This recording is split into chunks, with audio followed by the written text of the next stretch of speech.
I mean, is all the sound good?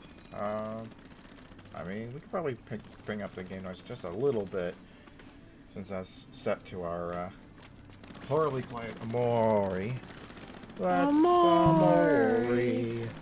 We're We're so prophetic. Hold on. Oh yeah, we're great at this streaming business. Listen, we don't make enough money at this to be professionals. We don't make to justify being like, you know. It's like that one bit from iCarly. It's like, no one's paying you to look pretty. No one's paying me at all. Rip. Duncan, what are we doing? It's like that. That's almost a segue into our topic. I could sit here and talk about iCarly for hours. Let's not. Let's talk about other shows from your childhood, particularly ones that don't have live-action actors in it. Hello. We're doing something kind of weird and different today. First of all, playing Splatoon, which we've never had on stream before. We would have it on stream if someone wasn't a coward. I just shooter game on console. Ugh. About it right now. So right now, but the Splatoon really isn't the main subject at hand here. I just wanted to play some Splatoon. Let's not please, for the sake of people who may want to watch. But yeah, we decided that we need a podcast this week, and we don't really feel like making a real podcast. So I'm not a real Exactly. She's so bad at podcasts she can't even say the word podcast. Yep. Without having a stroke. So. Oh my god, I'm piss yellow. Mustard. Almost like that other guy who's piss yellow. So we're like, what? Vaguely square shaped. Oh yeah, that guy. So we gotta introduce the actual premise of what we're doing here. No. At some point. We're gonna talk about some like cartoons and stuff, because it's something that we can talk about for a little bit, and it'll be kind of podcasty. And Andrew's just gonna play some Splatoon in the meantime to have a visual element to contend with. Ow, sorry. I just immediately punched the. I've just decided I've actually changed my mind. I'm gonna lower the volume a little bit. But anyway. Duncan, where do we want to start? Where do we want to start, Andrea? I mean, we could start Vroom back in the 90s. Back in the 90s. You weren't alive then. We could go way back in the 1980s, where neither of us were alive. I've watched some of the 80s cartoons. I'm vaguely familiar. Was Freakazoid an 80s cartoon? Because if it wasn't, I don't think I have watched any 80s cartoons. See, you can be Google. I doubt it. I'm pretty sure that came out. That was. Actually, yeah, Freakazoid. That was made by the same dude that did like the Justice League and Superman stuff. So that was definitely like. Well, so Freakazoid on premise to me reads very 90s. Freak was Wad. Freak was always. What are you looking at, Twink? Yeah, 95. Actually, that's older than I thought. But yeah. That's as old as you are. It was actually. Let me look at that date again. Did it come out on your birthday? Wouldn't that be a fucking treat? Not quite. Sorry, September 9th. Close! It was like a month before I was born. It reminds me of how when we were doing Persona 5, I learned that the Weekenders Season 4 premiere aired on the day I was born. Yeah, it was meant to be. I was living for the weekend. You were living for the weekend before you were living. Well, okay, I guess you were living. And clearly the reason I needed to get out of the womb so early is because I couldn't miss such a monumentous occasion. Do. God, wait, can we have an entire section where we talk about cartoon theme songs? Because some of them slap so hard. Absolutely, I've got a whole deck of cards for that topic. Okay, it's cartoon theme songs that slap. The Weekenders, as mentioned. Milo Murphy's Law, they had a Weird Al on it. It had to try to not slap. Well, yeah, I mean, Weird Al did the theme song. Why not, right? Well, it's because he voice acted the main character, so it was easy. Oh, yeah. God, I have words about Milo Murphy's Law, actually. Yeah? Okay. I only watched a few episodes, so I can't say much about the show. So I really like Milo Murphy's Law because I find the idea of how bad can this situation be and then cranking it to the highest extreme possible to be very funny. What I don't find funny is that Milo Murphy's Law, after like the first season and a half, had an identity crisis, so it just became Phineas and Ferb 2.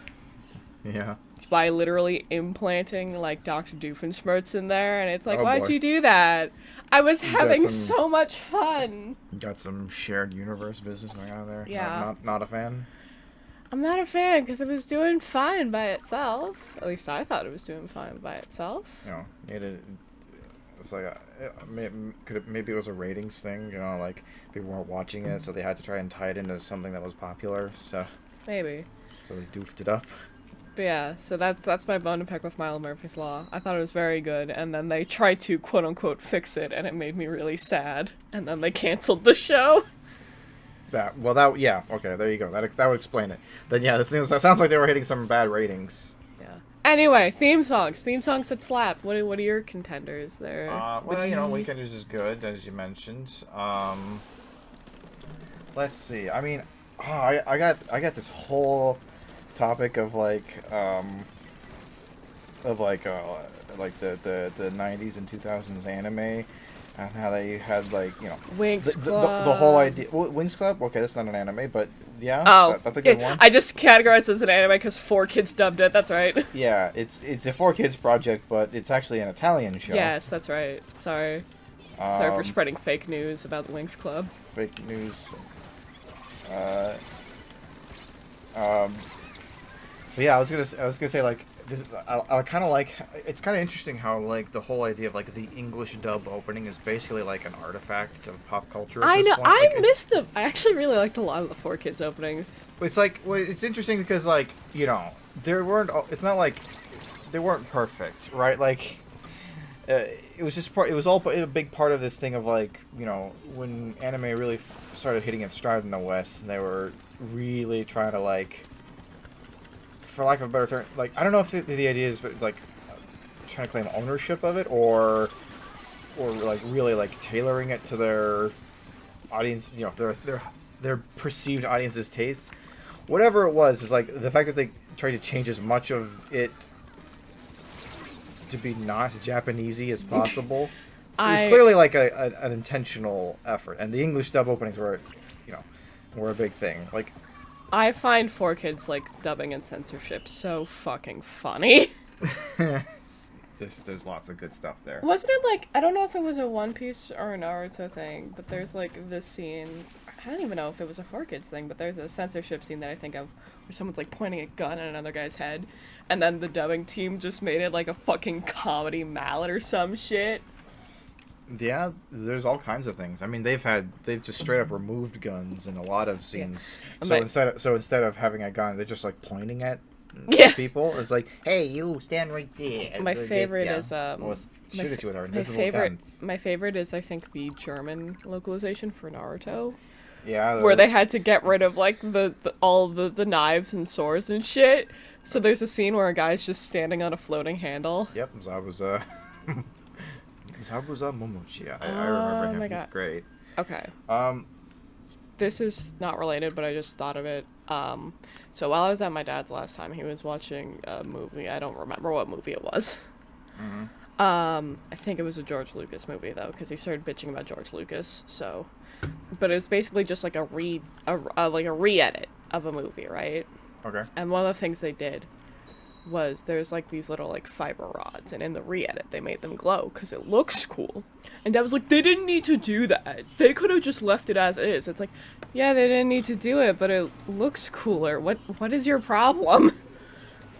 Yeah, I know nothing about that. That does not. I know. It just jump out at me as something I recognize. I know, but it's just baffling to me how he, like, looks at such innocuous changes, and it's like, why'd they do that? They didn't need to do that. It's like, oh well. Yeah, I mean, you know, there's a difference between not having to do something and, yeah, we can do this. It's not a big deal. Why not? Hi. Alright, we're back. So anime openings. Yeah. English dub openings. Because here's the thing about English dub anime openings, right? Some of them are good. Mm-hmm. Sailor Moon like, one's really good. I think it's okay, personally. There's worse ones, you know. Like, for every, you know, for every Sailor Moon, or like, or I don't know, like Shaman King is a big one I always point to is really good. I don't know that one. It's pretty fun. It's a little bit before your time. But for every one of those, you always get, you know, a One Piece. I like You know? the One Piece opening. Someone has to, I guess. Duncan, I'm gonna be king of the pirates. I'm gonna be Yo! king. Gotta go. It's, so, you know, you get some more infamous ones out there. Of course, you know, there's always the granddaddy of all of the English dub openings. The one that everyone knows. I'll be right back at ya. Yeah, the best of the best. Duncan, he's maximum pink. He is a maximum pick. I was gonna go with the Pokemon opening theme, which, you know, people like that one. I could have Hey, Steph also likes the One Piece opening. Listen, you know what the worst dub anime opening is? What's that? Digimon. Oh God, Digimon. Digimon is funny. See, it's like I like parts of it. Like I enjoy the backing track. I close my eyes and I hear him. I think it's pretty good. But then the singer like opens his mouth and starts rapping and singing, and that's when things go horribly wrong. Especially in the extended version from the movie. That's just cursed. So the Digimon movie, I have beef with the Digimon movie. Yeah. Yeah. For giving bad publicity to my girl Angela Anaconda. Oh God. Okay. She's your girl? Why? That's unfortunate. Is that what happened to you? Why would you identify with that willingly? It's not bad. Everyone keeps clowning on Angela Anaconda, but I will stand by. It's a clown show, but okay. I will stand by that it's pretty good. Oh fuck! It sure is one of the shows of all time. It's one of the shows of all time. I need you sit you down, and we gotta watch the Billiam review of Angela Anaconda. I will propagandize you.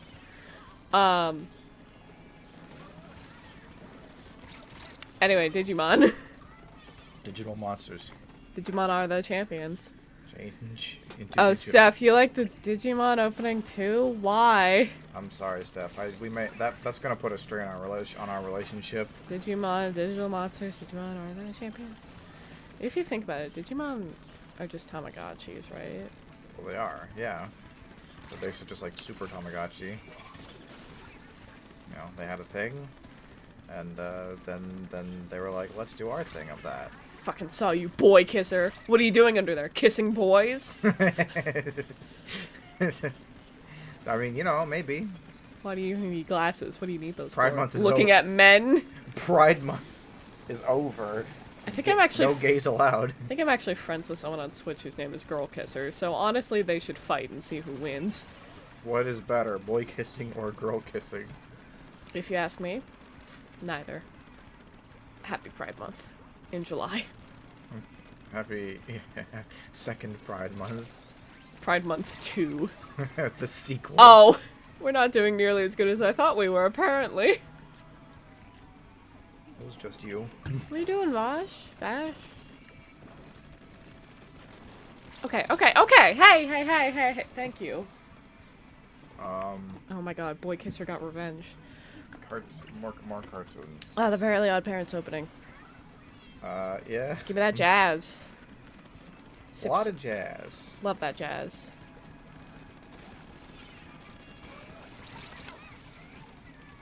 Sorry, I got really distracted by my imminent death.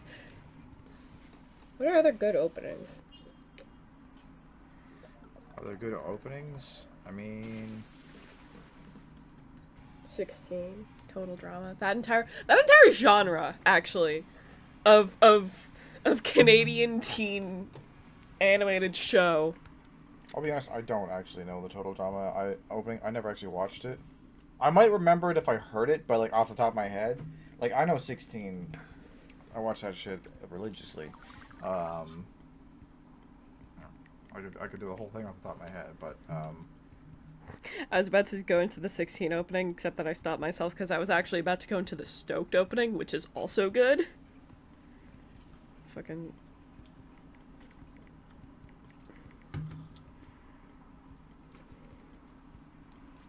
Here you go, it's in high quality. You have fun. Copyright.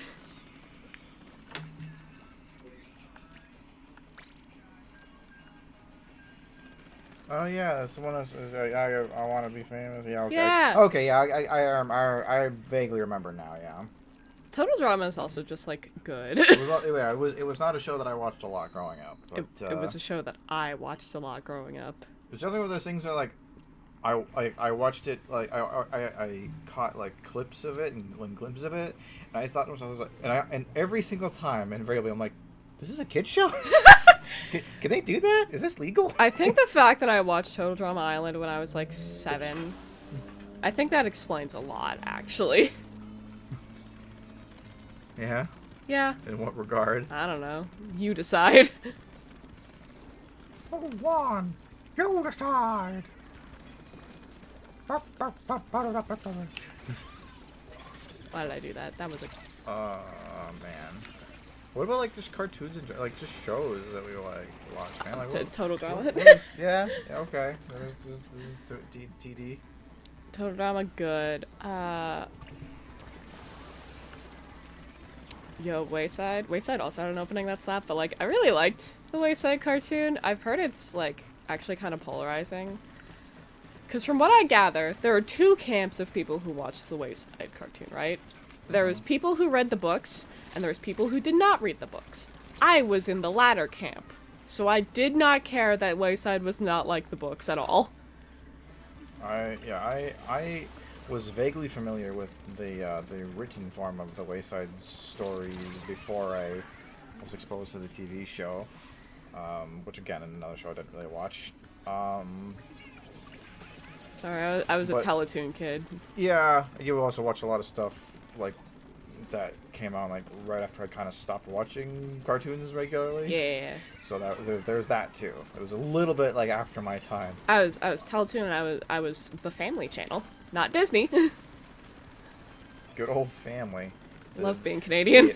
It's the no-name brand version. It really is. Or President's Choice of cartoons of the Disney Channel. Yeah, Proud Family was good. Oh, I didn't watch much Proud Family, but honestly, it's like another one of those shows where, in retrospect, Fox Kids and Nick for staff. Oh my God, Fox Kids! You watched Angela Anaconda! I did unfortunately watch a little bit of that show. Which, have you ever had this experience? Because this happened to me all the fucking time as a kid, right? What's up? Where when you're really young, and you watch a show, or even like possibly even several shows, for like no real reason beyond the fact that it is something that is on and that is technically like appropriate for like your demographic, but like you don't really like it that much. It's just kind of on. Yeah, that's why I have a very religious knowledge of fucking George of the Jungle. Because when I was in kindergarten, my kindergarten classes didn't start till I didn't have to leave till like noon. So I would just watch George of the Jungle because it was the only thing that was on in the morning. Like there was this show, Little Bear. You know this I show? like Little Bear. It was so chill. Yeah, I mean it was chill, I guess. Like, you know, perfect for you and your fucking Catholic 79-year-old grandmother, I guess. Like that is usually where I watched it. Yeah, well it was fine, but like it was just like, oh wow. Oh my God. If I had thrown that bomb a second earlier, we would have done it. Yeah, no kidding. I'm glad we have that on stream, because that was sad. But it's just so, like, I don't know. Even when I was a kid, I found it, like, just kind of, like, boring. Like, I just kind of watched it because it was there. Dang. Don't worry about it. That was an interesting way to say 10-4. It's just the number 10-4, as in belonging to someone. Or intended for someone. Yo. FOR. Did you... But yeah, it's just kind of like, it's just one of those shows where it's just like, I would probably never ever go back to it in any capacity or share it with a future generation of children, because I just found it to be, it was That was a room temperature bowl of oatmeal. That show. That was the most like bland and just kind of okay show I have possibly ever watched. I have Oh like my god. this core memory of Little Bear. And it was an episode where Hen needed Duck to either like watch over her house or do a couple things for her. One of the things she needed her to do was to ice the cake because she had like a strawberry shortcake that needed to be frosted. And for some reason, the mental image of that unfrosted cake getting smushed by a block of ice has stuck with me for like 16 years. It does not ring a bell. The only thing I remember about Little Bear was when they wrote a fucking song, and they wrote one line at a time, and it was, boy, it sure was one of the songs of all time. I'm so glad the one of the blank of all time memes is like something that's taken over your vocabulary because I love it every time. Yeah, it was, yeah. Let's see. Sailor Moon. Sailor Moon was a big one. Was that like a show that you liked, or was it just something that was on? It wasn't on. I never saw it while it was on. What happened was my uncle was like, "Do you want to watch Sailor Moon?" And I was like, "I don't know what the fuck that is. You're just saying words at me." So he got the first, I think, 2 seasons of Sailor Moon, and he burned them onto DVDs for me, and he just gave them to me. And I watched them constantly. I still have one of them. I don't know what happened to the other one, but I still have one of them, like, in my room somewhere. So he just illegally burned the fucking original dub, which is still... Listen, people can talk about objectively the new Sailor Moon dub being the better one. And, like, Robbie Damon's in it, so it's gotta be good to some degree. But also, I can't get over the old dub. I cannot get over... Go bleach your roots, creep. Will not get over Serena sounding like a 40-year-old woman because she was. Tying back into the what we're talking about, the English dub anime. Yeah, I love the old Sailor Moon dub. It was so fucking funny. There's a YouTube channel. It doesn't exist anymore because I think copyright finally took it down. But there's a YouTube channel called Sailor Moon Says, and it was literally dedicated just posting out of context clips from the first Sailor Moon dub, and I love it. And I'm so sad they got murdered. Yeah, anime is never safe on YouTube in the long term. Not unless they put it up themselves. And then there's one that I remember that they posted, which is Rini Mini Moon. The scene where she needs to just like fucking get out of like Darian's apartment.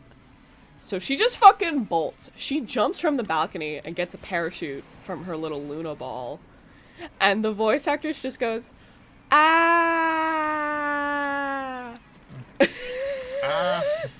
Me too, man. Me too. And it's so funny. It's so funny. We lost again, I think. The Weekenders. That's okay. It ain't about whether you win or lose. It's about how much cartoon content can we shove into one podcast. That guy was a real MVP. Whoever did that right near the end, probably. Yeah. Not me. Also, do you like my inkling? That vibrant pink monstrosity over there? Yeah, this is beautiful. I like my little fucking clown-ass bowling shirt. That's a shirt I genuinely want. Like, I've discovered I have this sincere love over, like, bowling shirts, and I just want, like, an entire collection. You have a love for, like, the early 90s. It's just wacky asymmetrical art styles. I want to dress like Will Smith in Fresh Prince of Bel-Air. Early 90s, yeah, there you go. Not a cartoon, but close enough. You know, The Proud Family was another interesting one. I watched that a lot growing up. You know they remade that show? Yeah. Yeah. Okay. I saw one clip of it and I was like, Duncan, that does not work. do you have a show where you're like, I can't tell if I hallucinated this or not? Yes. What's yours? Because I also have one. Ultimate Muscle. Excuse me. It's an anime about a dude who's an alien, who is like a buff, super awesome guy, but he's like a total coward, kind of like Dave the Barbarian. Another show that was also like very like on that level. I have no memory of Dave the Barbarian. I want to watch Dave the Barbarian. Me too, man. But basically the idea is like he's a total coward, but occasionally he gets like imbued with like awesome sauce, and he can then like kick people's asses. And like there's like this like intergalactic like wrestling tournament that like determines like the fate of the world or whatever. And yeah, his persona is ultimate muscle. Apparently, it's like a super like popular like manga series that's like old as shit. But like, yeah, the anime was, I guess, didn't take off so much. It just didn't really land. Oh. So, you know, really big on paper, not so big in the actual visual, like the anime. Oh. But yeah, it is very much like, it's one of those shows that I watched a lot when I was a kid. It was all part of like the Fox Kids, Fox Box, 4Kids lineup. Oh, apparently Steph remembers that. But as soon as like I stopped watching, as soon as it stopped airing, not one person I ever knew or met in my life ever spoke of it ever again. Okay. Can I please tell you I don't know if I hallucinated this or not, because I feel like I'm gonna say this and there's like a chance you'll be like, oh yeah, no, I know exactly what you're talking about, and I'm either gonna feel very seen or very stupid. Or I'll lean into you and be like, wake up, Andrea. Because Duncan, like it's a fever dream. Do you remember Monster by Mistake? Oh yes, I watched that show all the time. Bro, I was all up on the Monster by Mistake lore. I can't tell if you're doing a bit or not. No, I know that. Okay.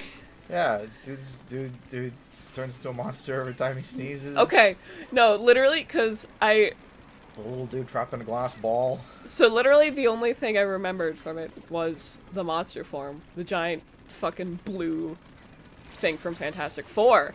Yeah. The palette swapped thing. Yeah, and that's just been something that's lived rent-free in my head my entire goddamn life. But I didn't know anything. That's another good opening song. It is, actually. But I couldn't remember a fucking thing about it besides that until I saw a TikTok that was dedicated to being like, Canadian shows you may not remember, or like Canadian shows from your childhood. It was like a 200-part series. I spent an entire sick morning watching through the entire thing. Okay. But one of them was Monster by Mistake, and I caught one look of that thing, and I was like, you! Fucking like PTSD flashbacks. Yeah. So Monster by Mistake was just a haunting image that lived in the back of my head, and I had no confirmation that what I saw was real or if it was just a fucking sleep paralysis demon for almost my entire life. I mean, both answers are acceptable. But yeah, that was definitely a show that existed. Animation, not exactly. What? That dude's not gonna last. He's doomed. Give him a week tops. But good on him for committing to the bit. Yeah, no, that was definitely a show. One of the shows. I remember that. You know, he had the little goblin in the ball. Had that. You know, he was trying to get the gem and the book back so that he could like release himself from his prison. I guess he eventually did at some point. And there was like a whole other like second like part of the show where they had to like deal with his shenanigans in like his like home dimension or some crap. I remember seeing like advertisements for Monster Rancher. Never saw it. Don't know a thing about it. What was I gonna say? I had a thing and then I lost it. More shows that I was convinced I hallucinated. What? The only reason I know it happened was because you can find evidence of it in the form of advertisements on VHS tapes. Oh. Cubics. Oh! Billiam did a video on that, I think. That was the thing about the giant robot that looked like one of the spinny blocks in Mario Sunshine, right? Yeah. Yeah. It was one of those things that was like, it was the first time in my life that I had ever experienced the phenomenon this sounds good. a show that didn't exist. It was to be released soon, on a upcoming date that they specify in the video, the advertisement, but did not come out yet when I had seen this movie. It then came out, existed, and then just finished its natural life and ended. And then I went back and watched the movie in which it advertised. I'm like, wow, that show that I remember not existing yet, that came out, that show's over now. It was kind of like a weird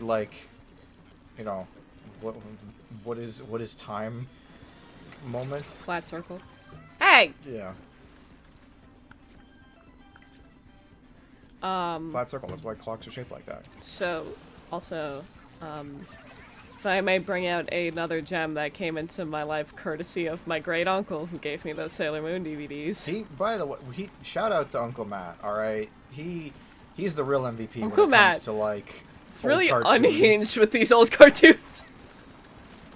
Speaking of unhinged, the second show he showed me after Sailor Moon, that was our baseline, was Invader Zim. You know what? He did not show me Invader Zim, but good on him.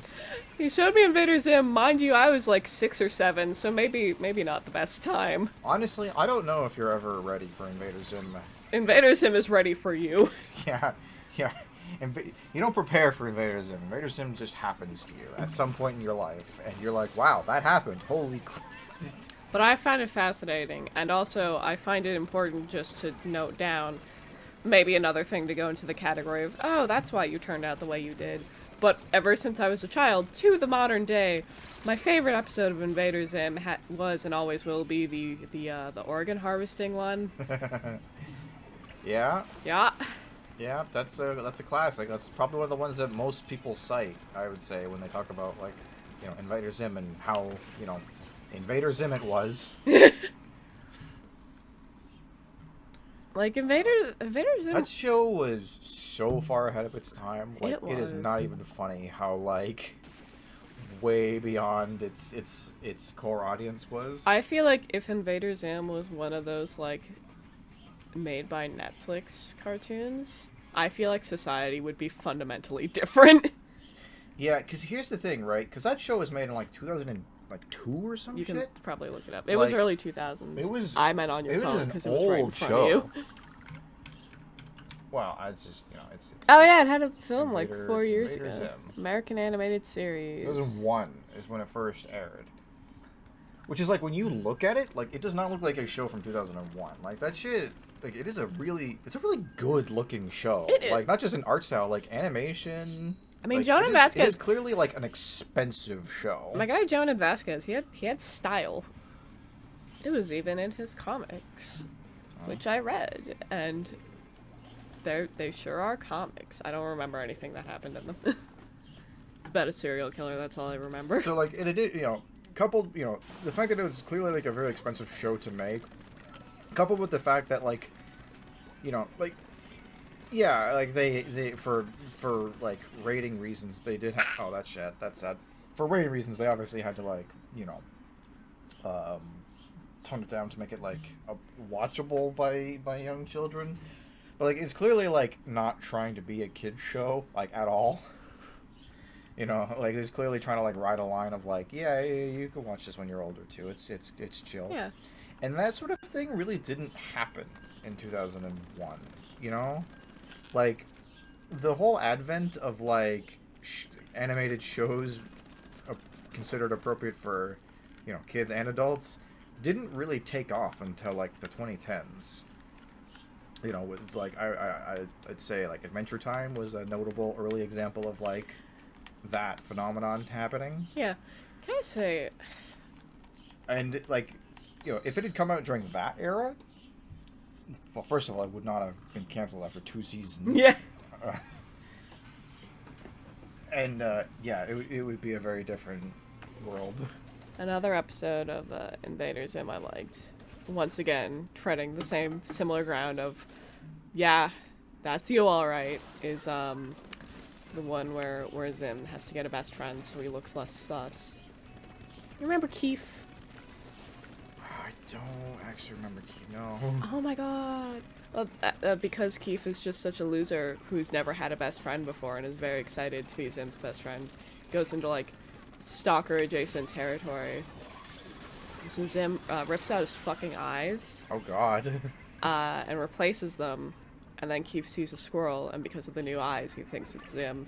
And then he falls off a building and dies, I think. Oh god. That was the second episode of the show, also. Jesus. Yeah, and would you believe it if I told you that the creator, whose name you just said earlier and I didn't remember, wanted the show to be way darker than that initially? I would believe that, and honestly, yeah, it was initially drafted as like a more or less a fully adult cartoon, but they felt like that would not fly ratings wise, so they decided to tone it down severely. also I keep like thinking back. It's like, man, I really like this episode of Invader Zim. That was really good. All the ones I think about and I go, yeah, that was great, are the ones where it's like, what is the most fucked up thing we could think of? See, I feel so normie now because I like the two people just flinging their fucking rollers at each other. I feel so normie now because like my Invader Zim memory is the episode where like he learns that he can like pilot Mars, and because of like ancient alien technology, and decides to like use it to like just like crush everyone on Earth. I don't remember that one.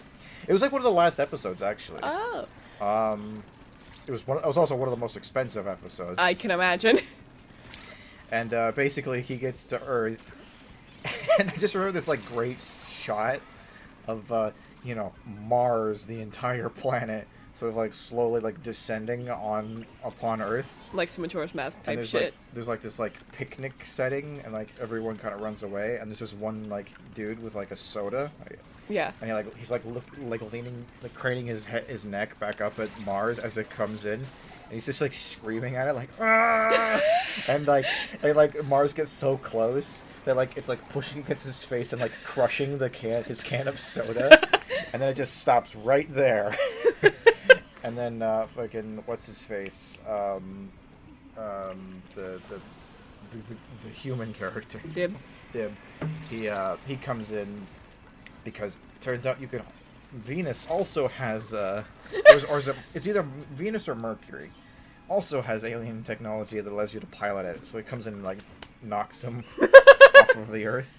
Oh, and they have like a whole big space fight where they're like that sounds flying so through space cool. and like bashing planets into each other. And Zim has the galaxy brain idea where he wants to like fly into the asteroid belt to like get Dib off his shoulder. But Dib just stops when he goes in. He's like, what an idiot. And then Zim just gets smashed by all the asteroids. See, that sounds so much more fun compared to what I remember. Because the other one I was gonna bring up when I was like, yeah, no, all I can think about are the fucked up ones. The one that came to mind when I said that was the one where, just to fuck with Dib, Zim just chucks like little piggies, little toy pigs throughout time, and just continuously just basically cripples and disables Dib with them. It just replaces various like objects of that of safety with pigs. Yeah. And as a result, he becomes increasingly injured. Yeah. There was the one episode where they had the robot that thought he was Dib, like had like a perfect cut copy of his consciousness in it, and he had just like existential crisis when he realized he was a robot. Yeah, it just kill itself. Something like that, but I wouldn't be surprised. But basically, yeah, it was just that sort of thing.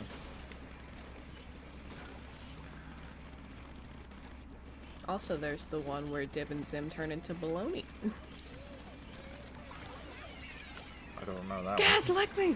I'm delicious! She just stares. Horrifying. Splat. Invader Zim. What a show, man. Shout out to Uncle Matt. What the fuck? Speaking of Uncle Matt, I mean, God, the amount of old shows I got to view through his collection. I mean, I watched a lot, almost the entire OG Generation One running of Transformers That through sounds him. like a very Uncle Matt thing. Oh yeah, he was our Uncle Matt.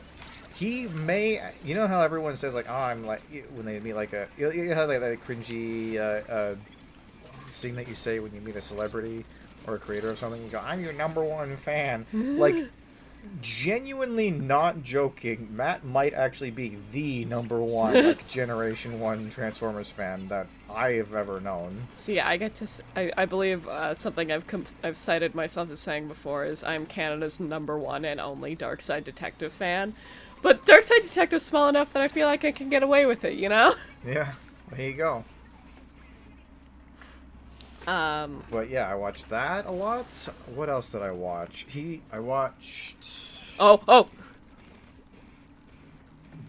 What do you know? Do you know anything about the Starship Troopers franchise? Nope. Yeah. Okay. So it's a film franchise based on a book.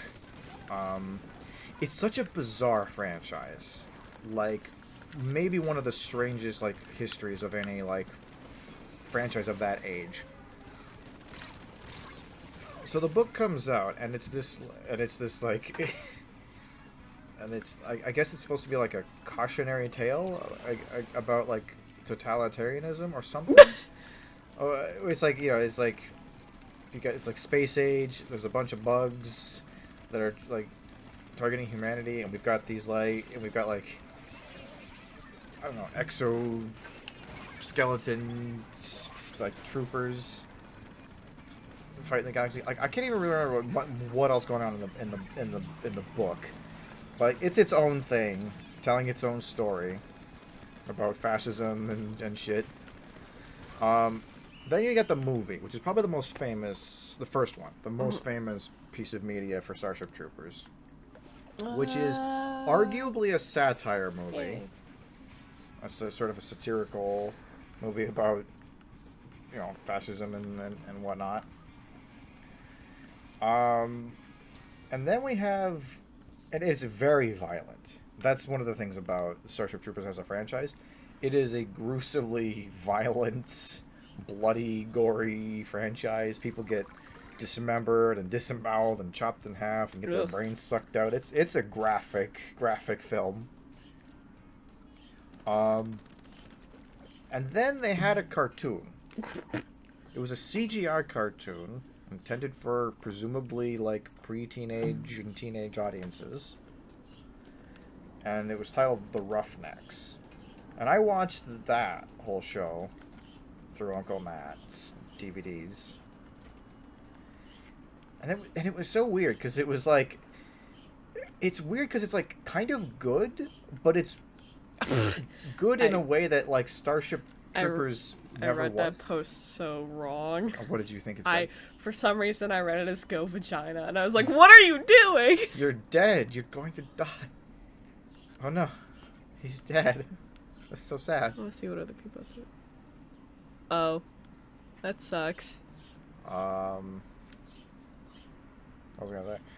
But it's kind of good, but in a way that's like it's super not Starship Trooper-y. Because the thing about Starship Troopers is that it is hyperbolically satirical. It is not meant to be taken seriously, Right. Or like literally. Everything is kind of a metaphor or a jab at something. But the Starship Troopers Roughnecks cartoon is like kind of sincere, like it's just trying to tell a story within that universe without being like some kind of commentary. It's just like a military shooter, whatever. What does that say?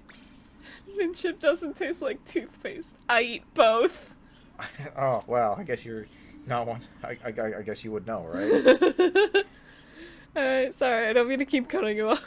So it's just kind of weird that it's like there's this like completely like straight-faced, sincere like space age military shooter type show with like this like epic sprawling story,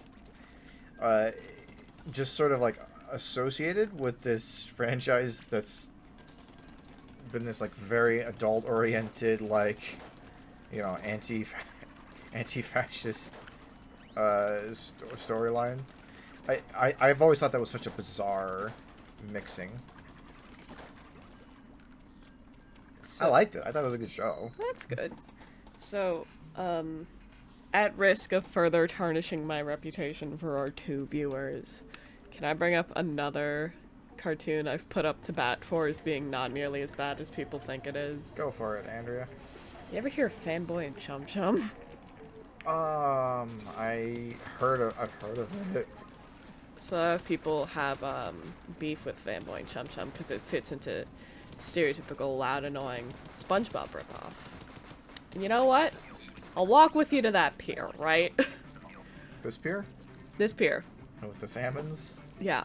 I think Fanboy and Chum Chum is at least occasionally very, very funny. At though. least occasionally very, very funny. Well, Yeah. I'm glad that it's like sometimes funny. That's important. Like, there's one bit that I like a lot, and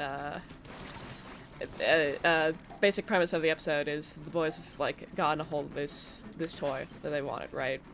And it's like great time, but it needs to be recalled because it's like dangerous or whatever. Because I think it's literally just a taser.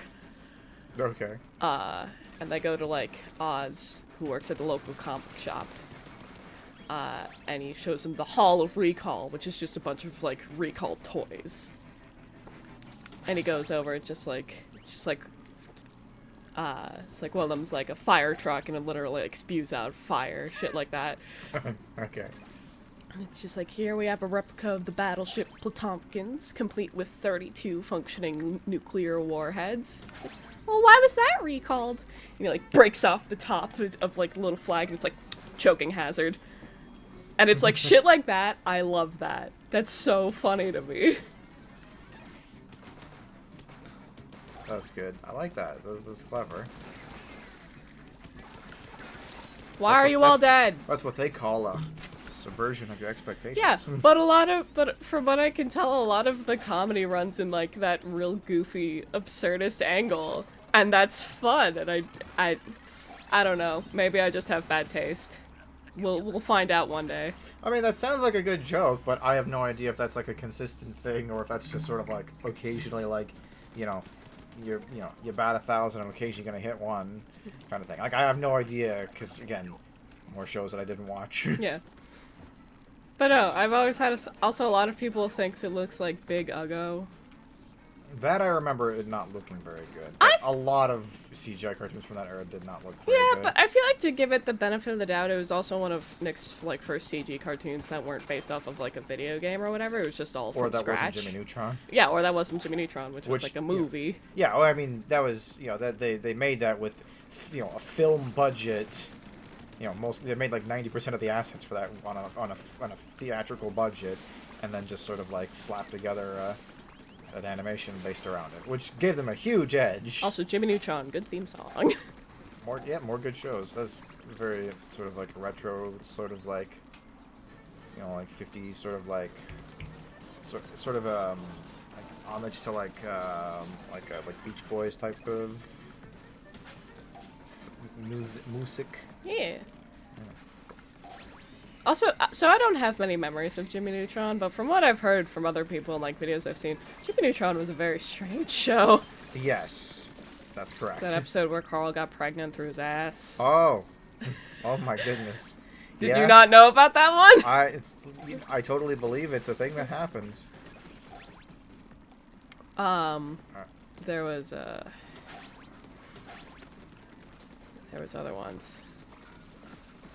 There's the one where the croissant line came from, which just involved, like, I don't know if it was a one-off villain or, like, one of the main villains who just used a ploy of, like, a movie contest to just kill a bunch of children. So that was fun. There's one where it was revealed that Jimmy's baby cousin is an evil super genius in the making and can and will kill everyone in the room. Jimmy Neutron was a ride from what people are telling me. Yeah. Oh, is that the tide coming in? Oh, not as much as I thought it was. What was? Oh man. What else? What else happened to that show? That was. I know.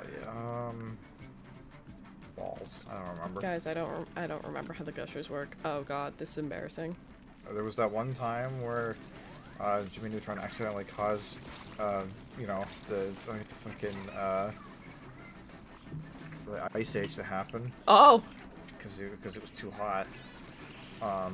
So he had to get like the 3 sweatiest people in town to sweat into a giant spray can to like diffuse the oil or whatever that was in the sky blocking the sun.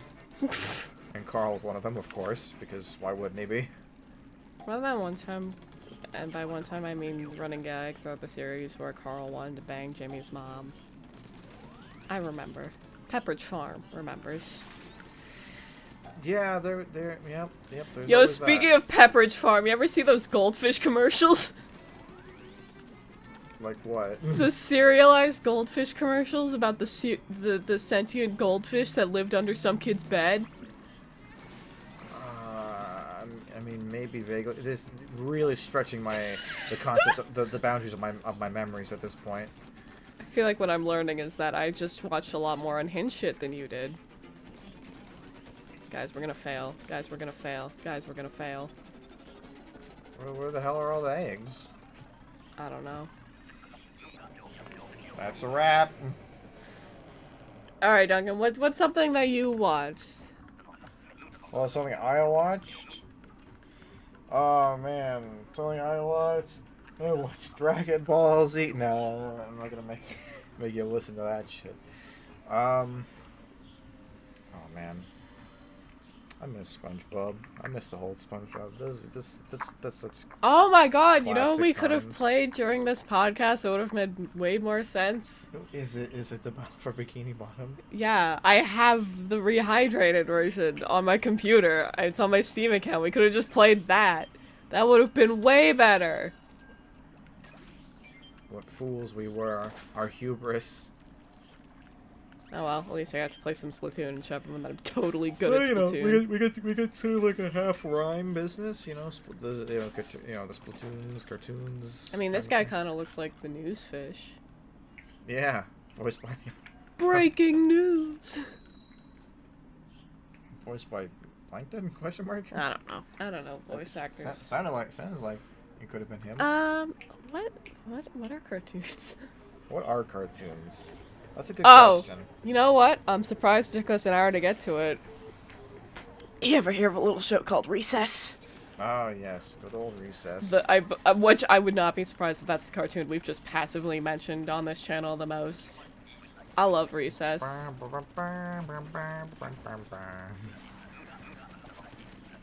Yo, can I... So I love Recess, right? But what are those shows that is always older than I think it is? Yeah, it was like mid-90s, right? Yeah.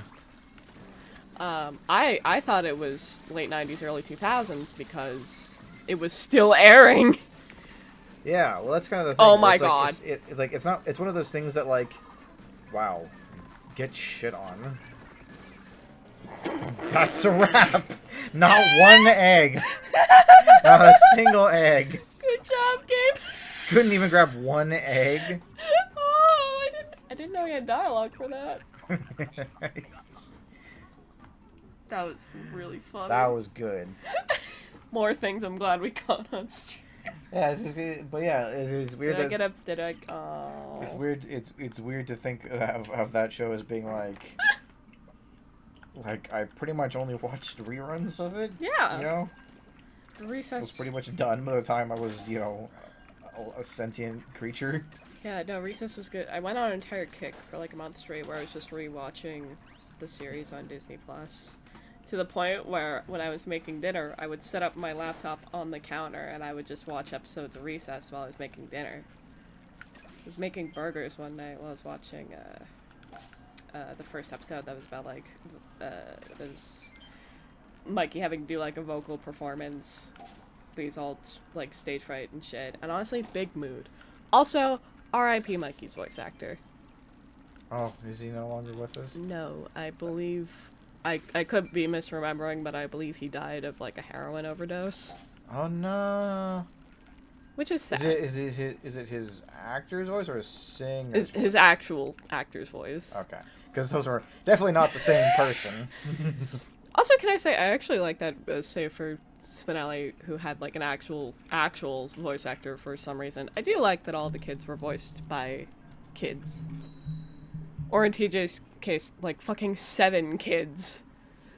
Oh yeah. Yeah, he had like 3 different voice actors, I think. You know, it's just they just kept growing up or whatever. But no, it's so good. It makes me It's weird happy to think of, like, to it's weird to watch. think of, like, you know, if you know, if Mikey's like voice actor was like, I mean, maybe not like the same age as Mikey, but like within that, like within striking distance of that age, to think of that, like, he'd be, you know, if he were alive today, he'd be like 40 or something. Be like, Yeah. oh, that's gross. Hey, you know my hot take? That's probably actually a very cold take. Hit me in the face with that cold take, Andrea. Gus is the worst recess kid.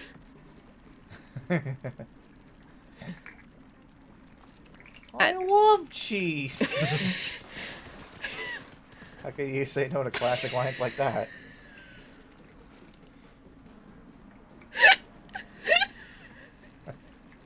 You fucking football tackled me with that. I wasn't expecting it. I just took down the quarterback. No, my problem with Gus is I just don't feel like he's a very good friend most of the time, No, you know? I mean, you know, a lot of them aren't, but a lot of 10-year-olds are bad friends. Yeah. I had terrible friends when I was 10. That's not true, a lot of my friends when I was 10 were good. Actually, all my bad friends I made when I was like 12 and 13. I was gonna say, it's like, weren't all your friends when you were 10 like the Davises?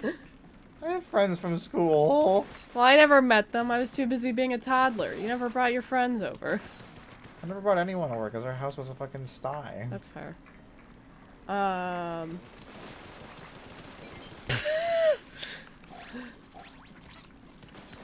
But no, Recess is goated. Like, I feel like a lot of people really obsess over, like, side characters in cartoons, right? I feel like it was warranted with Recess. The side cast of Recess is pretty great. I was a big fan of the Hustler Kid. Hustler Kid was good. Just like conceptually, just such a fun and silly character. Yeah, for no, that it's type of show. Hustler Kid was good. I believe I've mentioned, if not on stream, that at least you. I've always had a soft spot for Butch, just because I like the idea of the older kid who tells the scary stories, but the scary stories are really just things teenagers do. That's very charming to me. And it got to the point where every time I heard his voice actress, Kaf Susie, I would get really excited because be like, oh my god, it's my guy Butch. It wasn't. She just voiced like 90% of the background characters.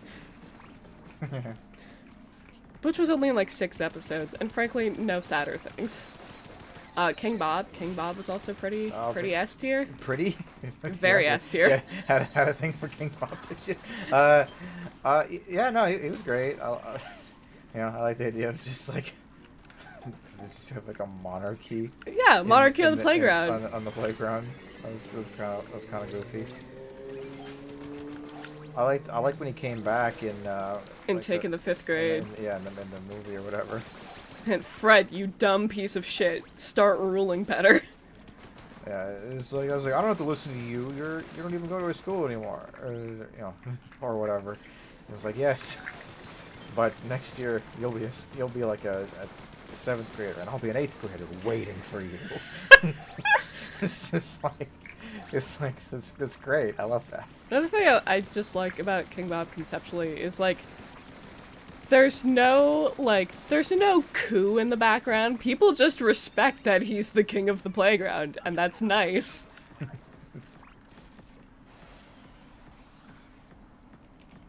Remember the episode where TJ was a victim of capitalism?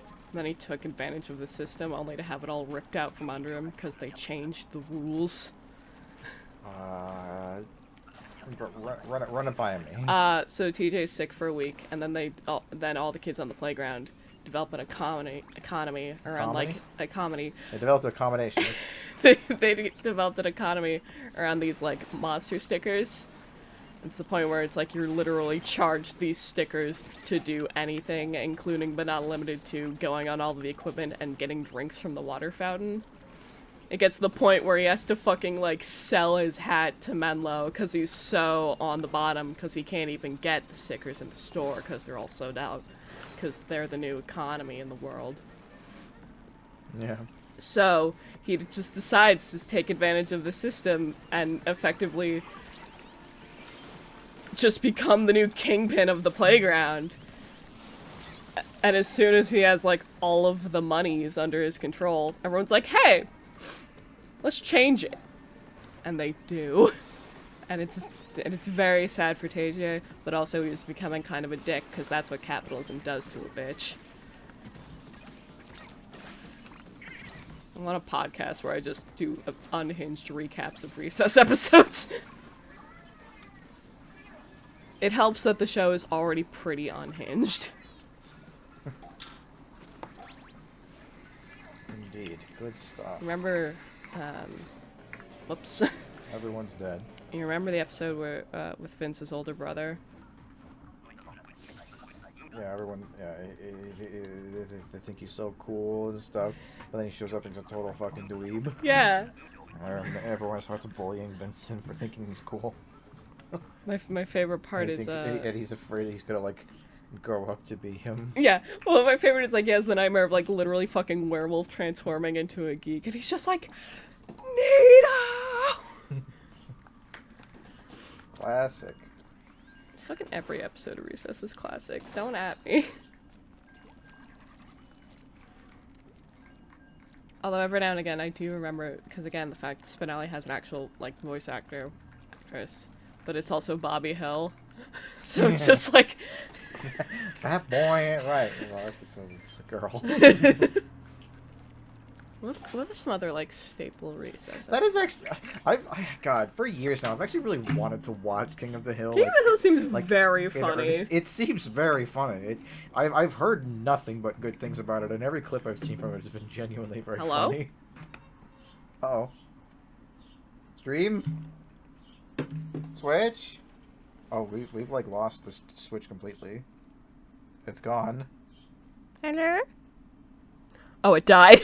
Oh. It can't because it can't charge with the. Oh. It's okay. I got a backup plan. Yeah, it's probably like a low voltage cable. It can't charge faster than it. It's fine. It? I can. I did actually at some point buy a high voltage charging cable for that actually does charge faster than it burns through, but I don't know which one it is or where it is. It's okay, Duncan. I have a plan. I have a plan to make. Hey, it knows it's me.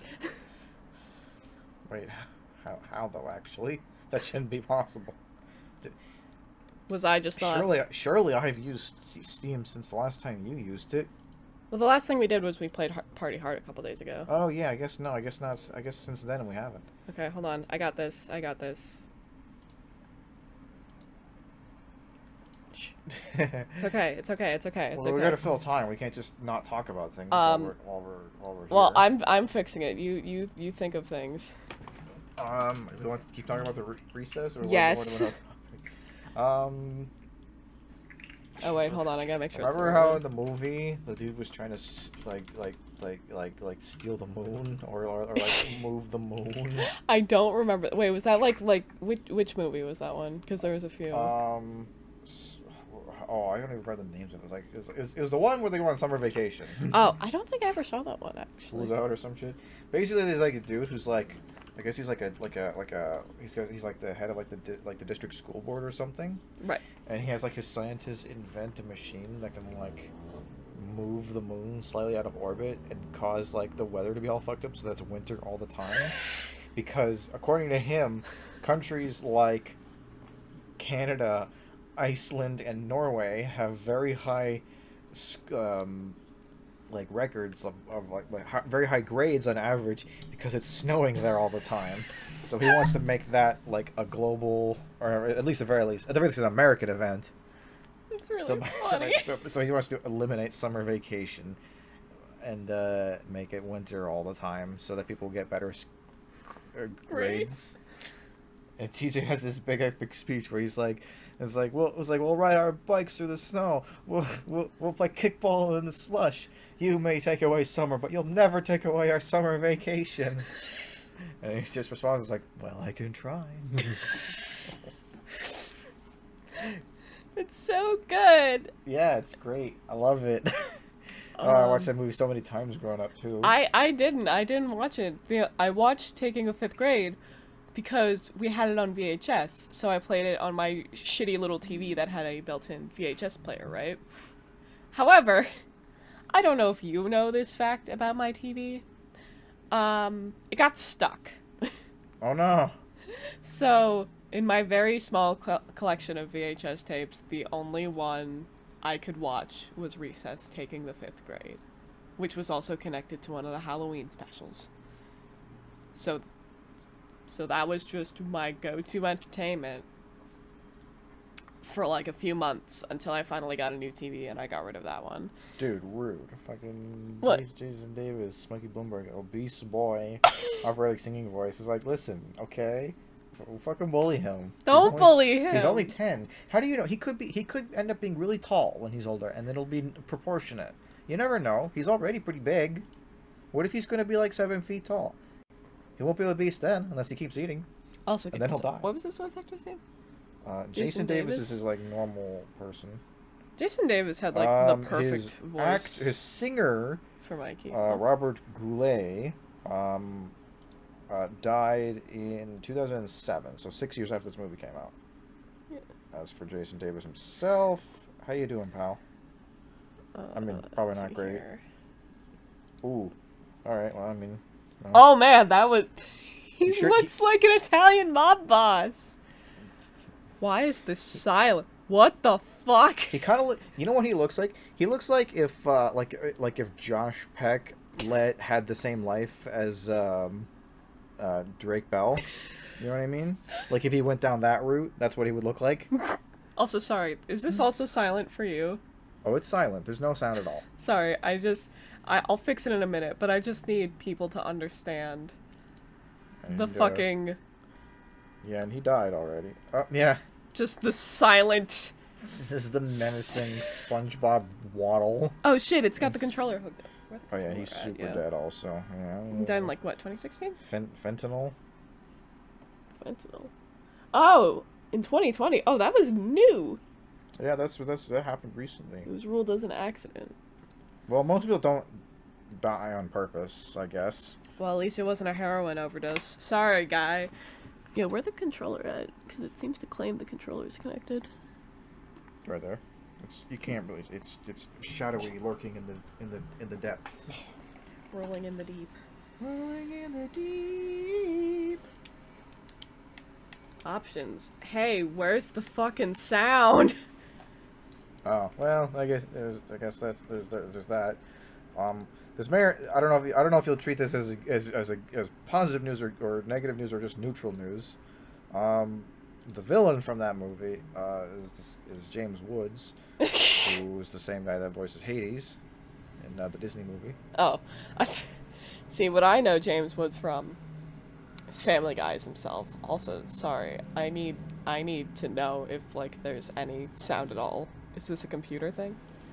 Okay, what the fuck? And there's sound. Oh, I fixed it. All right, cool. So now we can keep on. Keep it on. Which, you know, Oh, James Woods I just wasn't. Good actor. Maybe not the greatest of dudes, but This good actor. can probably get turned down a bit. Because I was thinking to myself, I'm like, you know, he sure does have a distinctive voice. I wonder if he's like a person. Turns out, absolutely. Totally a person. Do we want the story for... I have no idea. I'm going to leave that up to you, man. We're not here Sure, for SpongeBob. We'll sit here. It'll give us some time to stew over.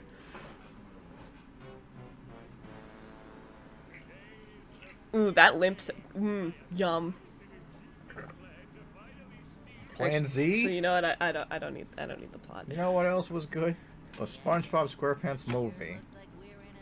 The one that actually has that name, not the other ones that are also SpongeBob movies. I mean, people have said that the Sponge What Out of Water happened was to this okay. room?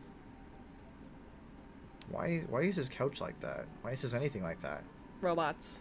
That's so sad. So this is what we get for skipping the plot. Oh God, Tom Kenny, are you okay, buddy? I think This is where I would keep my trophies. If I had them. If I had. Hey, Fairly if I Odd had Parents. We were talking about the opening that slaps, but like the actual show is also pretty good in the early seasons. Was that the fairly bop?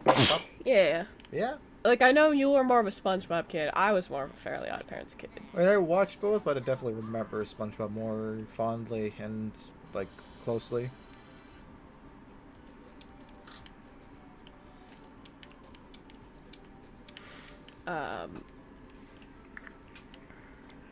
Underwear. Yeah. That was from the Salty Spittoon episode. Welcome to the Salty Spittoon. How tough are you? 69, nice. See, this is a secret, right? Because you will say things, right? And I'll go like, oh, that episode. Because I don't remember SpongeBob. And it feels so weird. Because it's like a staple of what I feel like everyone's childhood from ages like 15 to 20 to like 30 even. Sorry, I need You're to... changing my camera. I know, I'm sorry. I need to fix the audio. It's actually really quiet. Okay, we got some sound now. Okay, but yeah, no, I don't know what it is. Something about just the I don't know if it's because I watched it more or just because I found it funnier. It's just like, just a lot of SpongeBob-isms just stuck in my brain more. There's one bit from Fairly Odd Parents. She's like, oh no, I'm doomed. Well, you had a good life. I'm only 10. I said good, not long. But now, because of a TikTok video, I just associate that with Wurmple's face. Wurmple's face? Yeah, because it's like, oh no, it's an Alpha Rapidash. I'm doomed. Well, you had a good life. I'm only level 10. Who has a Wurmple that's level 10, bro? You gonna evolve that to a Cascoon yet? I don't know. It was the Legends Arceus, so... Anything is possible. Or not possible in Legends Arceus. Oh. Oh man, wanted to bring the stream back up. Just... Why did you bring the stream back up? I'm just... There you go. Should be the last time I need to mouse. Do you know Timmy wishing to be 10 forever? I assume the thing that Steph is... You know, they do establish that you can change your age with wishes. That's not impossible. Well, according to the canon lore of the Fairly Odd Parents, Timmy made a wish that basically everyone would stop aging, so he'd be 10 forever to have his fairies. He's canonically like 50 years old. I'm confused. Well, I mean, he is Drake Bell in the live action I wish movie. I was Drake Bell! I fucked this up. You know, I fucked this up real bad. So, you know, that was the choice. They sure did cast that. Ah! Oh god. Physics. Save us. Okay, let's see if I can figure out how to play video games. Ooh, camera. Hey, what's up, buddy? Oh. Hey, what's up, bro? Wait, you said 8 o'clock. Hey, Mr. Krabs is good on me. I have a question, because I don't know if it counts as a cartoon. What up? What camp is Blue's Clues? I would guess I would have to call it live action technically, but it's kind of a cartoon. It's kind of a hybrid. It's kind of, I would say that it kind of, even though it's a completely like different show stylistically, I would say it falls kind of under the same heading as like the Muppets, where it's not really live action, but it kind of is. I'm just saying, it's live action, but it's not really about like actors. Yeah. So I was gonna say, it's like, if we're counting Blue's Clues, I will throw my hat in the ring for it being the best show for like small children. Yeah. It was good. I watched it. I was a Blue's Clues boy. I even had when I was a kid, I even had like a whole thing where I had a very like mature and an adult conversation about how hey Bubble Buddy. It's classed as mixed media. Or I was like, it's like, well, you know, Well, you know, Steve, he was a better artist. He was better at drawing. Yeah, but you were like... Joe was a better singer. He had a better voice. Yeah, you had this entire like deep philosophy about Blue's Clues actors. You know, I don't think that they were any of them were necessarily better or worse. They had their pros and cons. Steve, he had a better connection with the kids. You know, he had a more sincere tone to him. But you know, Joe, he had a more, I don't know, he had a more classical presenter type of personality to him, and that's fine. That's fine too. Did you see the video I sent you the other day About Steve from Blue's Clues? Yeah. Like they had like the one guy. Yeah, they had like do like the lines, and the kids just didn't give a shit, and he did them. And we were like, it's like he needs our help. We need to help him. It's right there. Yeah, that's good. I also like class is mixed media. Good to know. Thank you for the term. I don't know where the Steve from Blue's Clues is dead like conspiracy theory started, but I am glad he's still just like a presence in the world, you know? Yeah. I'm glad he didn't just like quietly disappear forever. I'm also glad that like he's he's sort of like I want he's embraced his legacy, his legacy as Steve from Blue's Clues, but not in like a weird way. Like, you know how some people, well, that sure as shit is not Mr. Krabs. I can't remember the actor's name, but that ain't him. Really? You couldn't get. What is his name? He's a famous actor. I feel embarrassed not knowing this. Clancy Brown. Clancy Brown. That's it. You couldn't get Clancy Brown? He was too busy for you? I mean, that's clearly him. That's clearly, Yeah, no, Patrick. people meme on it not being Clancy Brown. Cause here's the thing, with Rehydrated, right? They basically just stripped all of the audio from the original Battle for Bikini Bottom. Yeah. Yeah. Was he not in that one? No. Let's take a taxi to Jellyfish. But anyway, what I was saying about Blue's Clues and Steve. I just got really sidetracked by that very not Clancy Brown voice. But it's like, you know how some people like they do one thing, like they have like one show that's really like successful or that they're really known for, and they kind of just ride that forever, and they never really do anything successful or popular again. Yeah. They just, for like 25 years they show up at conventions doing signatures and it's for just like that one show that people know them for. And it's just like a little sad. A little bit. It's like he's still like, doing things, he's still living his life, but like he likes to show up and be like, yeah, I did that. What's up, guys? How you doing? It's been a while since we've seen you. Oh. Dude, you just got like Half-Life killed. That's like the Half-Life death noise. I would love to meet Steve Blue's Clues. He seems chill. He seems like a nice guy. Sorry, one last thing, then we'll go back to the main point. Yeah. Are you familiar with apparently the first time I discovered pornography as a child? Oh no. So, the story is Mom had showed me how to look up Blue's Clues episodes online because I was a Blue's Clues kid. I don't want this. Go ahead. And so she set me up at Dad's computer, which was about halfway across the room from hers. And she was sitting there, and she's like, this episode of Blue's Clues sounds really fucking weird. So apparently she got up, she looked over, and my little dumb idiot brain somehow managed to find a Blue's Clues porn parody. Oh no. And first of all, I don't remember this happening, which is probably for the best. Good. But she was just otherwise, good lord, where would you be now? Invader Zim and Blue's Clues porn? I mean, you would be... You would not be functional. I would not. So apparently, that was just what that was. That's how that went for me. Oh, well, I'm glad that she managed to save you from that. So anyway... I told this to my friends and they found it very funny. Anyway, cartoons. Cartoons. Non-pornographic cartoons. Non-pornographic cartoons. Oh, man.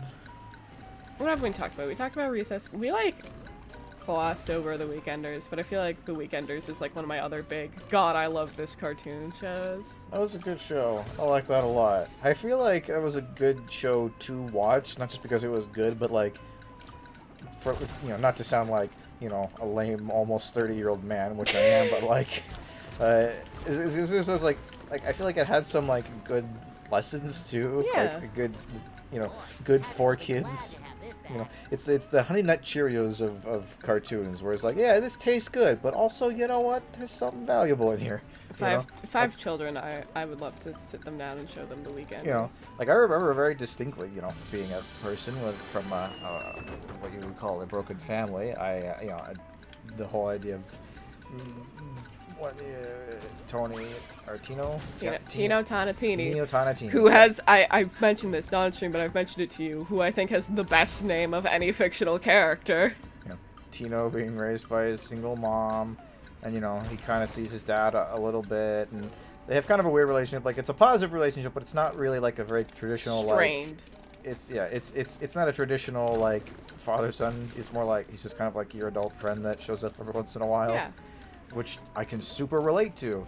And then there was this whole, like, I don't know if it was the same episode or a different episode, where there was, like, a whole subplot where she was, like, dating this dude and, like, kind of thinking about getting remarried, and, like, and how that, you know, affects him.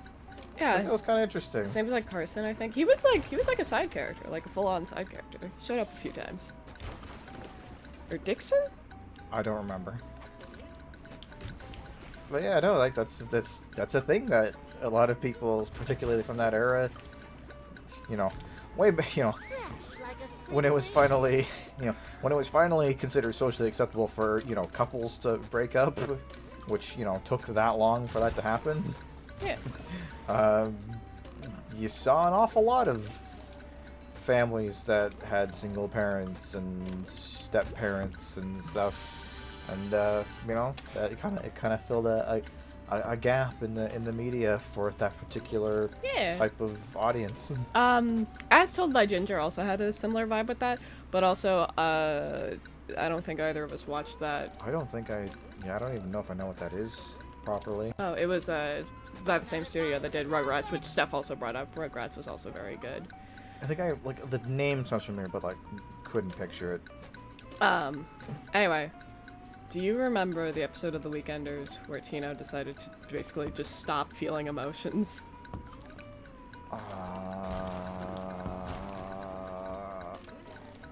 Describe it to me. It's literally just like, I think he just like cries during a movie during class. A couple of his classmates make fun of him, so he just decides to turn off all his emotions, and his friends are like, that's fucked, you gotta stop that right now. But I bring it up because the ending of it is so wild. Yeah. So, in order to try to save him, they bring in just Jennifer Love Hewitt, the real woman. And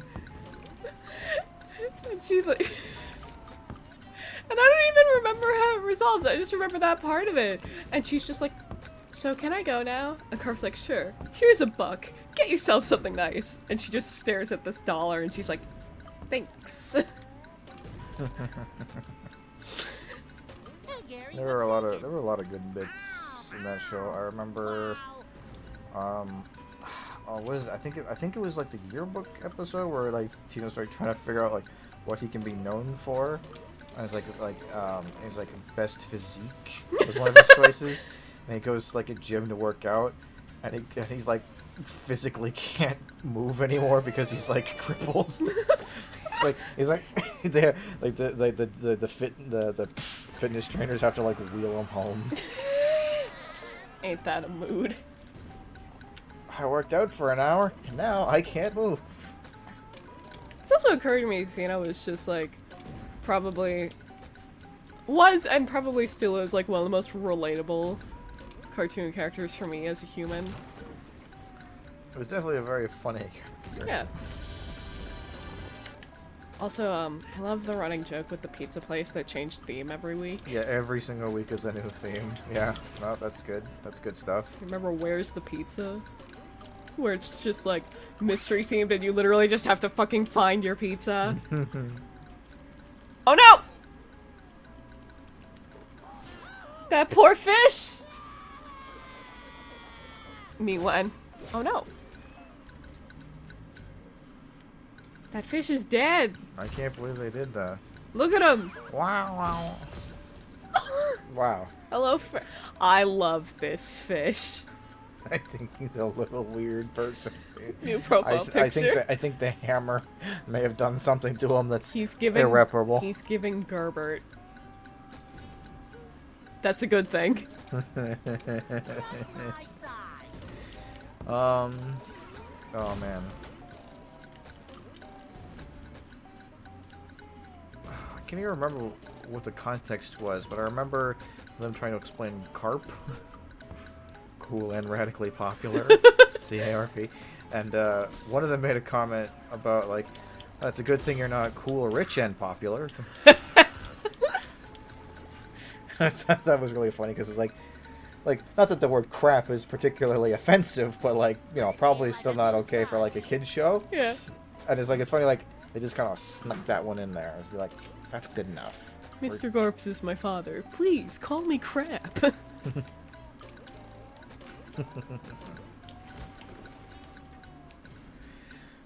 Oh, man. Oh, Kim Possible. That was one thing we were talking about before the stream. Doot, doot, doot, doot. You think you're all that, but you're not.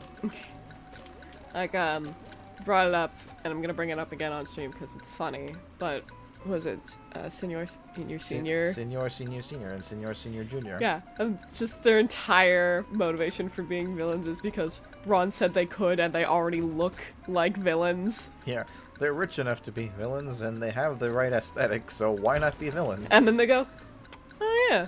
But mainly Senior does this. Like, Yeah. Senior Junior, like, has almost no interest in villainy whatsoever and is mostly surprised by his father's repeated attempts at evilness. Yeah. Which I think is kind of an amusing dynamic. Like, he's, like, so barely competent at being a villain, like, most people can't even tell whether or not he's doing something evil or not. Yeah. It's so fun.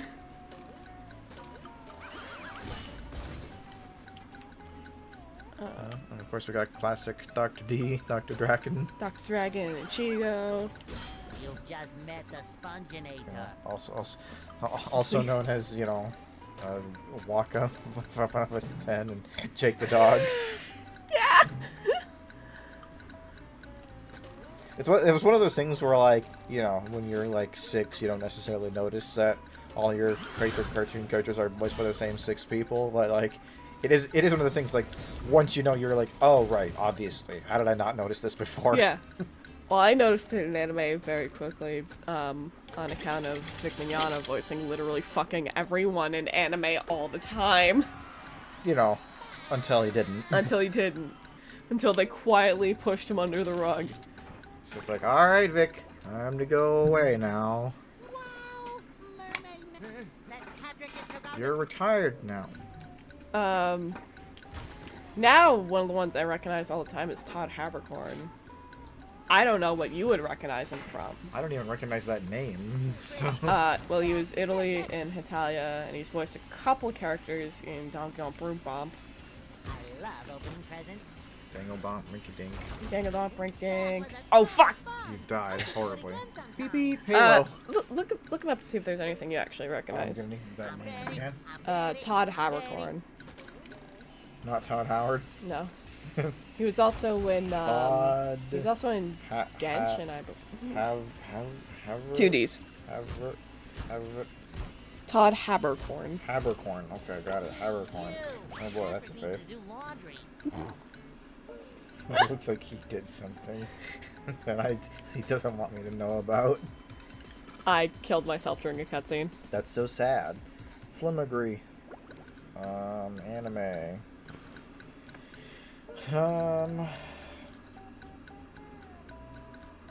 None of these things are jumping out at me. Oh my so god, far. he was I in haven't even Post. seen any Hey, of it's these. in Full Metal Alchemist. I can't see who because your fat thumb's in the way. Ling Yao. Isn't that the guy who became Greed? Might have been. Good for him, man. Fairy Fail. Oh, he's not doing Fairy Fail. Yeah, things I don't know at all.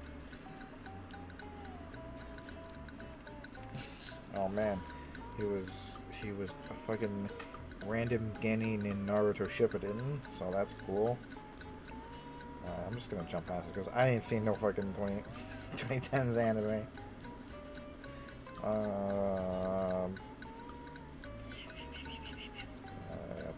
You might have better luck in like the video game section. Come on, can I please? Thank you. Animation, forget that. He's in movies? Film. No, I guess anime movies probably mostly. Live action. action. Video games, here we go. Video game. He's the announcer in Dragon Ball Z Burst Limit. I never saw that game. I never played that game. Borderlands 2. Some guy. Oh, he's Morgan in Fire Emblem Awakening. Okay. Yeah, a bunch of people. Yeah, but Oh. I don't know him. Not at all. Rude.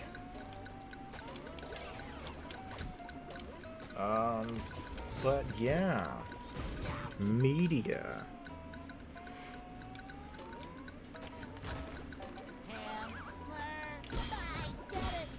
Oh.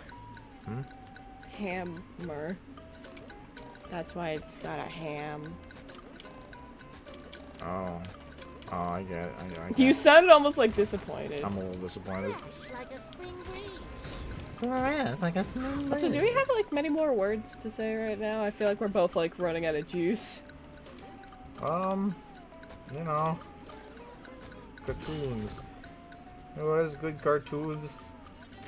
Looney Tunes. Looney Tunes is good cartoons. I like the Looney Tunes show from like the early 2010s. Yeah. Yeah. I like the Looney Tunes shows from the 50s. Personally. I like the one from the early 2010s where it's just a fucking sitcom and that's It's it. That's just the Seinfeld premise. with Looney Tunes characters. Yeah. Did you ever hear the bit about the mall pants? No. What are those? Mall pants. They're my pants for the mall. But you're not wearing a shirt. It's the mall, not church.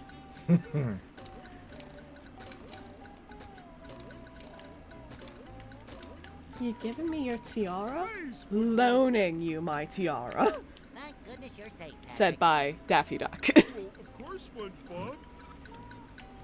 Ah! He's fabulous.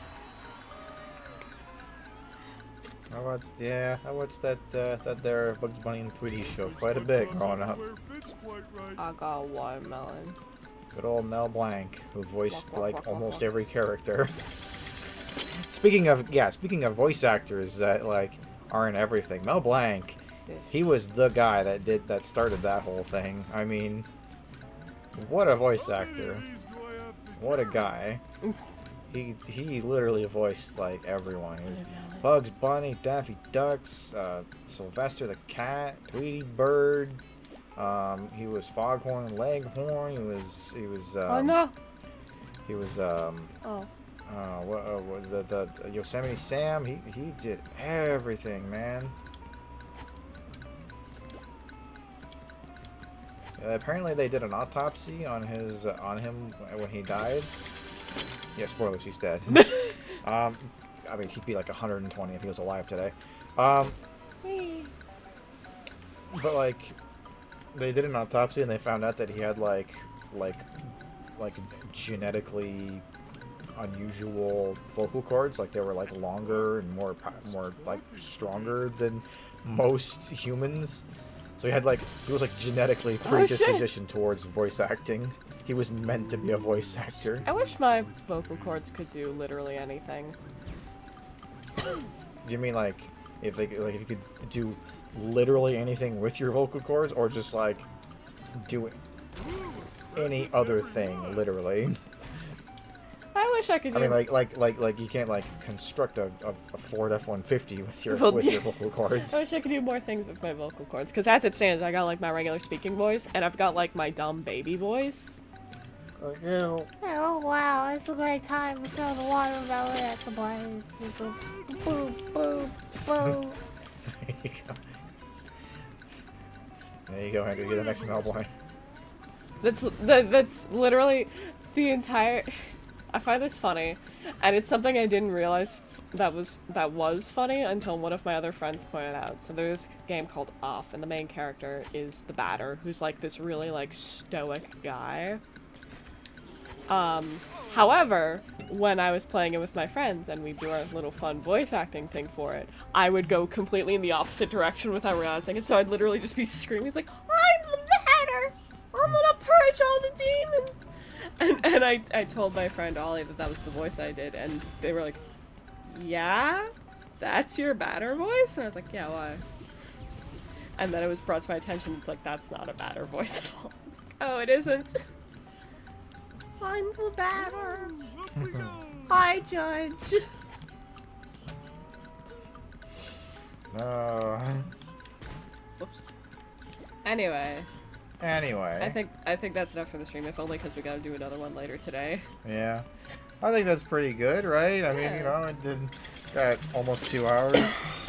Longer than any, well, not longer than any podcast, but it's one of the longer podcasts we would have done.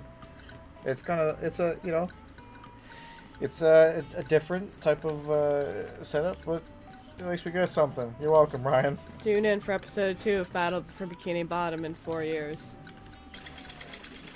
Absolutely. Or whenever we need to talk about cartoons again. Okay, stop stepping on that. It's really loud. Ow. Alright, but yeah. Thanks for talking cartoons. And oh god, he's dead. That's so sad. Have a good afternoon. Bye-bye. Bye.